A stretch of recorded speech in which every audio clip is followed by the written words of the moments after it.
Thank you so much. I really appreciate your being here and your attention, and thank you so much for the organizers for this important panel.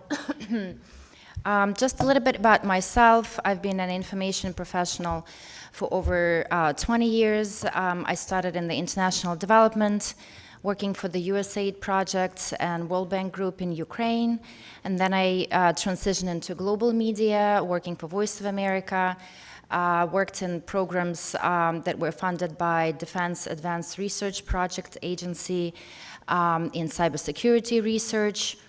When Russia invaded Ukraine in 2014, I was tapped to be on the first Stratcom team at the Department of State, and what we did was attribution. That's what Dmitry brought up, that is extremely important. We need to know in our information environment who is saying what, because at the end of the day, we need to take a position and determine what is truth for ourselves. After my experience with the Stratcom, I returned to cybersecurity and developed cyber risk management programs for Ukraine, and that's where I found a gap.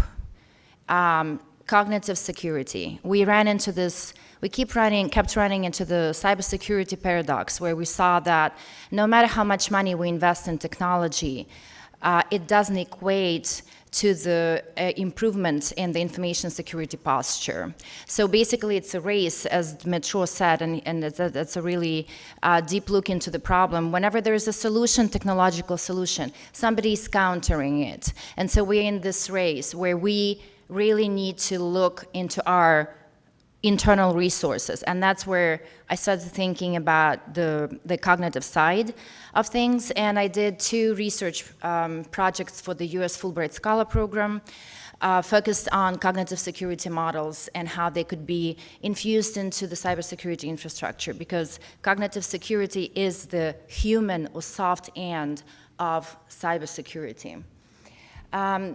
We as an organization is a small team that has both practical and research arm, and today I would like to talk about our original research. It's a coherence-based approach to solving information integrity and potentially leading to automated cognition.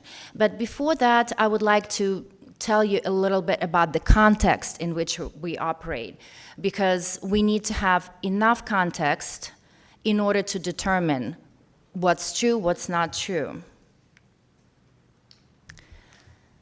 Please look at this picture. Can somebody tell me what you think you see?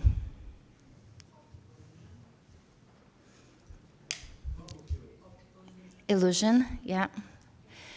Yeah, so you may think that you see a triangle, a 3D triangle, but it's actually a visual paradox. You're very right. It's called an impossible triangle structure. It's based in Western Australia, and the concept behind this structure is the visual paradox that depending on your position in space and looking at the same object, you see a totally different thing. More importantly, the thing that you see, which appears like a 3D triangle, is mathematically impossible to construct. So we found this very inspiring, because it's a metaphor that describes our information space, where truth and illusions are very hard to tell apart sometimes. And we need to rely on science-based data and on science-based models in order to determine what's true and what's not, and in order to fight disinformation. And I'll return to this specific mathematical concepts later when I will be talking about our research. The only thing that I'd like to add is that it was popularized by a Canadian psychiatrist. His name is Penrose, and it's known as Penrose triangle. And later his son, Roger Penrose, won a Nobel Prize specifically for this, for proving that it's impossible to construct, and he called it the impossibility in its purest form. So going back to the context, in order to determine what we're talking about, in order to plan cognitive security operations, we need to first of all understand what we're talking about and what we're trying to achieve. And that's why it's important to define cognitive domain. The cognitive domain, cognitive warfare, hasn't been defined or conceptualized yet. So let me ask you this question. What is cognitive domain? What is cognition? So if somebody had the power to erase the higher cognitive beings from the universe, will cognition exist? Will our cognition still exist? And by cognition, we mean our ability to think, to acquire knowledge, to make decisions, to make conclusions, to internalize our knowledge, to direct our behavior. It includes intentions, motivations. So if somebody erased the higher cognitive beings from the universe, for sure we know that the information-based elements will still be there. That is texts, norms, laws, written language, symbols, etc. So this is the only part of the cognitive domain that we can measure and quantify, something that we can actually have, we can prove it in the real world. While cognitive-based elements, there's no way to measure or quantify them, right? There's no way to prove that they even exist. Like, for instance, white elephant, white elephant, white elephant, white. What do you see? Do you see white elephant? Do you envision the picture of white elephant? But is it real? How do we prove that it's real?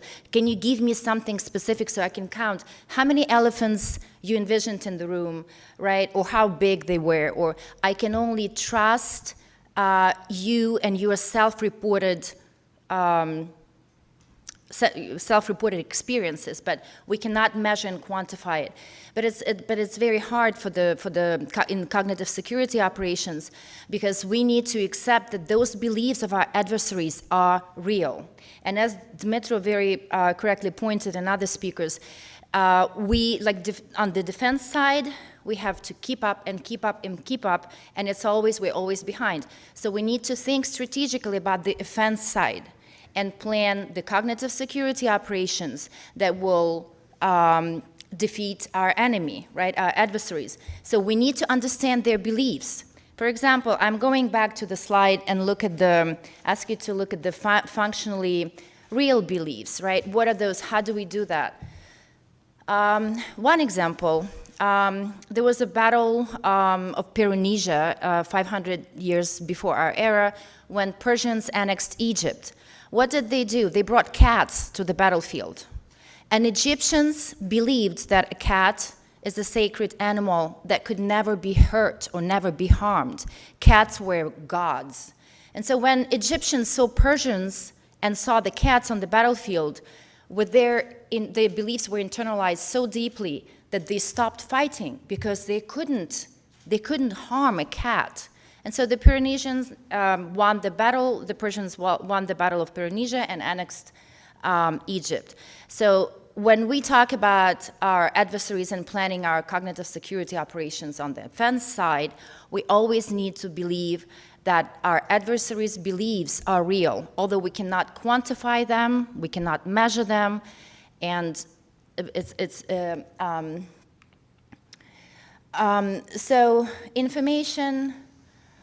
There has been a lot of discussion today whether it should be an Article 5, whether information, the threats carry their influence into the physical world, and yes, and yes, and yes. Russia and China have weaponized information and embedded information as a war-fighting function much earlier than the US did, Ukraine, or the West.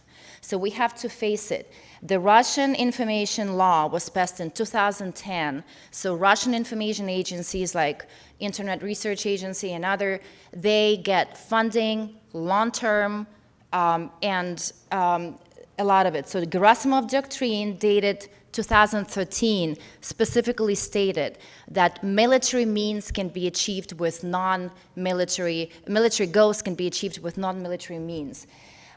So we need to really take information as a safety issue, because disinformation can kill And it's a sort of like a critical infrastructure.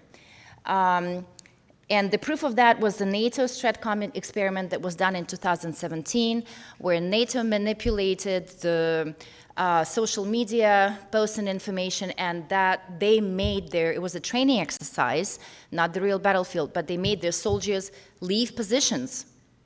So it does have a physical effect in the military, in the physical, on the battlefield. And we're in the 5th generation of warfare, right, where there's still a massive kinetic element, but the human mind is the target, right? So it's a battle of wills. There are different conceptualization of cognitive warfare. The United States does not define cognitive warfare yet.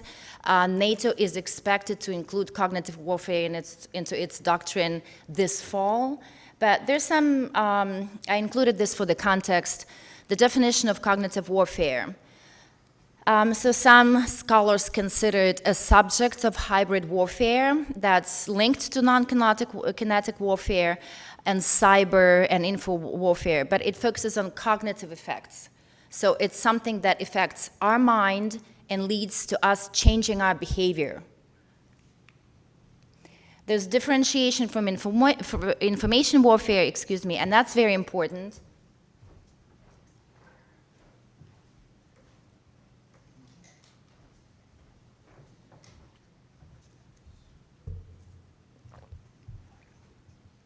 Where information warfare focuses on controlling information dissemination, and cognitive warfare aims to manage our reaction to that information among humans.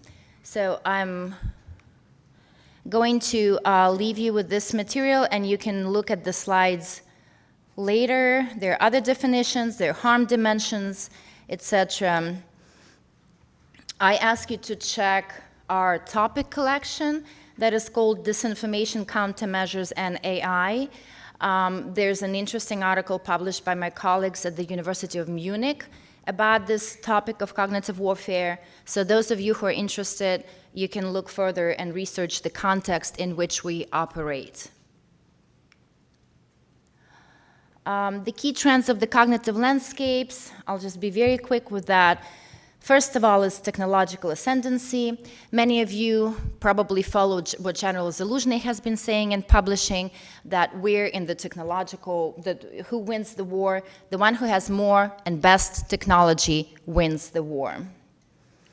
Commanding cognitive superiority. Who has cognitive dominance in the information space wins the information war. There's a vanishing divide between the military and civilian domains. Cybersecurity, for example, originated as a military jargon in 2002, and then it became ubiquitous. So cognitive warfare is merging from military into civilian. The human brain is the target and the battleground. Strategic focus is destroying enemies' willpower. The most quoted book about this is The Art of War by the Chinese general Sun Tzu, and he basically said that we can use diplomacy, we can use technology, we can use anything to win the war without having to go to war. And of course, the key component is exploiting psychological vulnerabilities, weaponizing fear, anxiety, suspicion, and those are specific emotions that make disinformation go viral. That's why it's so persistent and hard to correct. As well as cultivating insecurity, uncertainty, and distrust to paralyze our decision-making. So our cognitive security methodology, cognitive resilience methodology includes public-private partnerships, AI solution, technological solution, which I'll cover in a minute, enhanced critical thinking. There are ways to work with our brain to make our brain more resilient, step into our internal intrinsic resources, research of cognitive biases and safeguards, of course, preemptive shielding with inoculation theory, that's very important. And so a few words about the key findings of our research.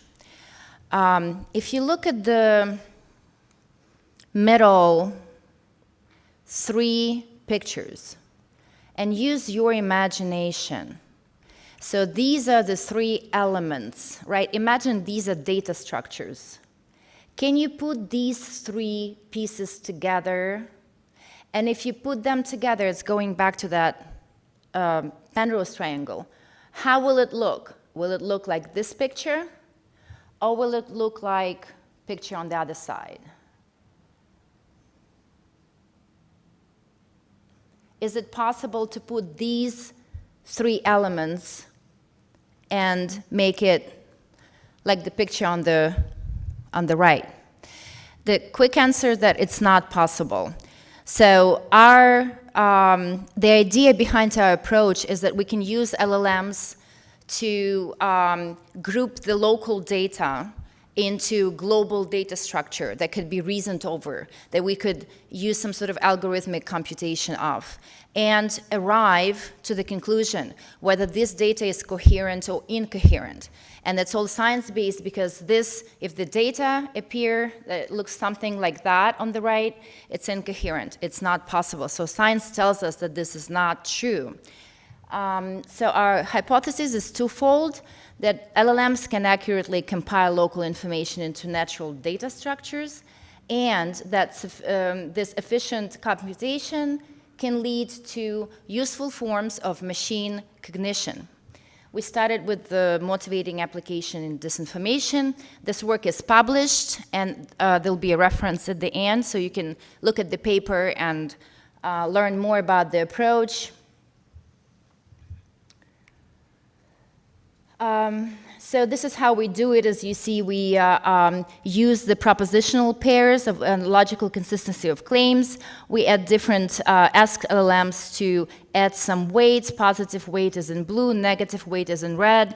There's another diagram on the right. There's 512 ways to do it mathematically. I won't go into detail, but the key findings of our research is that LLMs can outperform humans in a key task. So on the right, you see the graph that was put together by the world coherence expert, Paul Thagard, and his results are in red, and ChatGPT performed the same sort of operations. The results are in blue, and we see that ChatGPT, there were 4 places where they disagreed, and ChatGPT was right in all the 4. Coherence-driven agents can act ethically. Basically, we can program our agent to act ethically. For example, we can say, Ukrainian soldier's life is important. It means that the agent can harm or shoot an adversary. Or we can say human life is important, and then it means that the agent will preserve human life no matter what. No matter what. So it's ends-based ethics and rules-based ethics. There are 2 different, depending what ethics you care about, you can program the coherence agent and it will do the computations. So it's a versatile framework that has been used widely. You can see the link, computational cognitive sciences research, you can check it out. And what we arrived to was very important, is that we could see how this carries, how LLMs and cognitive space are intertwined. For example, if we take observations as data, it corresponds to cognitive function of fusing and perceiving. If we use evidence and hypotheses as data, it corresponds to cognitive function of judging. If we use tasks and goals as data, corresponds to cognitive function of planning. And now, very important, if you use generating optimizing data, for example, you tell LLMs, give me a list of propositions and prioritize what's important, it will do it. And so that corresponds to cognitive function of creating. So that we found that as we started with disinformation, we came to the conclusion that this sort of approach leads to automated cognition. So I'm going to go to the, yeah, we did the case study. We are really confident in our data. And the final thoughts. Why am I here on this panel when Todor invited me? Because the problem of disinformation is so big and challenging. No single stakeholder can solve it. Technology alone will not solve it. Scientific research in social studies, the fact-checking, anything. We need to work together. We need cross-sectional expertise. We need alliances with civil society, governments, academia, NGOs. We need to work together because we all bring different perspectives, and that's why it's very important. And you'll get the selected references in the slides. Please check out our topic collection. It has officially launched. It's called Disinformation Countermeasures and Artificial Intelligence in Frontiers. I'm the editor. You'll find me there. If you have anything that you'd like to publish, please talk to me. Find me on LinkedIn, and I look forward to talking to you after the presentation. Thank you so much for your attention.